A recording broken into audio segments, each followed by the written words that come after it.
The night the sea almost took him, she realized love was no longer something she could outrun. The waves were wild, smashing against the rocks below the villa as thunder rolled across the Sicilian sky. Sophia stood barefoot on the marble floor, heart pounding, staring at the empty doorway. He had left angry. Again.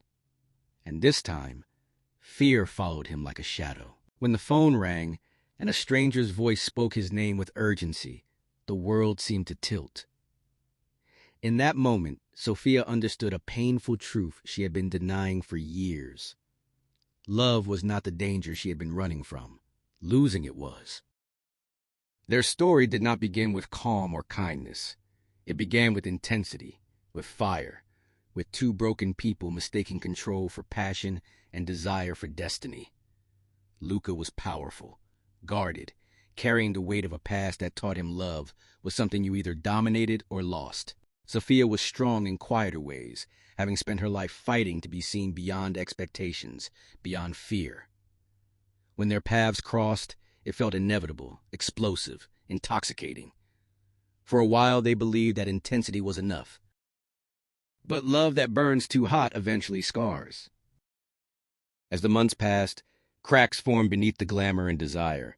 Luca's need to protect turned into control. Sophia's need for freedom turned into distance. They argued in whispers and shouts, over choices, over trust, over the invisible walls they both pretended did not exist.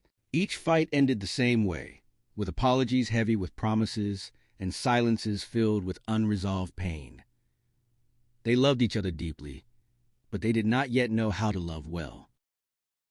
The real challenge came when Sophia was offered a chance to reclaim a part of herself she had long buried. A creative project in another city, something that belonged to her alone. To Luca, it felt like abandonment. To Sophia, it felt like survival. Their arguments grew sharper, cutting deeper, exposing wounds neither wanted to face. Luca feared being left behind, just like before. Sophia feared losing herself again, becoming smaller to keep someone else comfortable. One night, words were spoken that could not be taken back. Luca accused her of choosing ambition over love. Sophia accused him of loving possession more than partnership. The silence that followed was colder than any storm. Luca left without looking back, convinced distance would dull the pain. Instead, it led him to the edge of the sea, where anger met regret and almost cost him everything.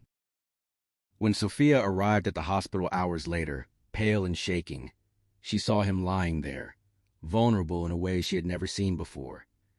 Tubes, bruises, the steady sound of a heart monitor reminding her how close she had come to losing him. All the arguments, all the pride, all the fear suddenly felt small. She took his hand, tears falling freely, and whispered that love should never feel like a cage or a battlefield. Luca woke to find her there, exhausted, eyes red, still holding on.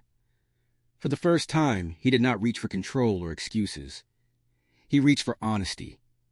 He spoke about his past, about loss, about how fear had taught him to hold too tightly. Sophia listened, not as someone ready to forgive everything, but as someone willing to understand. She spoke about her dreams, about how love should make space, not take it away. The room was quiet, but something shifted between them. Healing did not happen overnight. They chose something harder than dramatic gestures. They chose change. Luca learned to listen without reacting, to trust without demanding proof. Sophia learned to stay without disappearing into silence, to speak her needs without fear. They went their separate ways for a time, not as enemies, but as individuals learning how to stand on their own.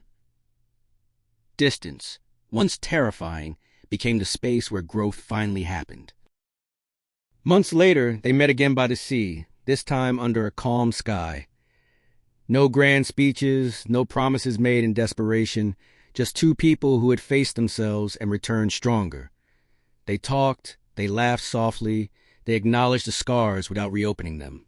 Love was still there, quieter now, steadier, no longer fueled by fear. Sophia accepted her project, and Luca supported her without resentment. Luca rebuilt his life with honesty, allowing vulnerability to replace control. They chose each other not because they needed to, but because they wanted to. That choice made all the difference. On the final day of the year, they stood together watching the sun rise, the ocean calm at last. Sophia rested her head on Luca's shoulder, not as someone trapped by love, but as someone safe within it. Luca held her hand, not to keep her from leaving, but to walk beside her wherever she chose to go. Love, they learned, is not measured in days or intensity. It is measured in growth, in respect, in the courage to change. And sometimes, the most powerful love story is not about holding on at all costs, but about learning when to let go and when to begin again together.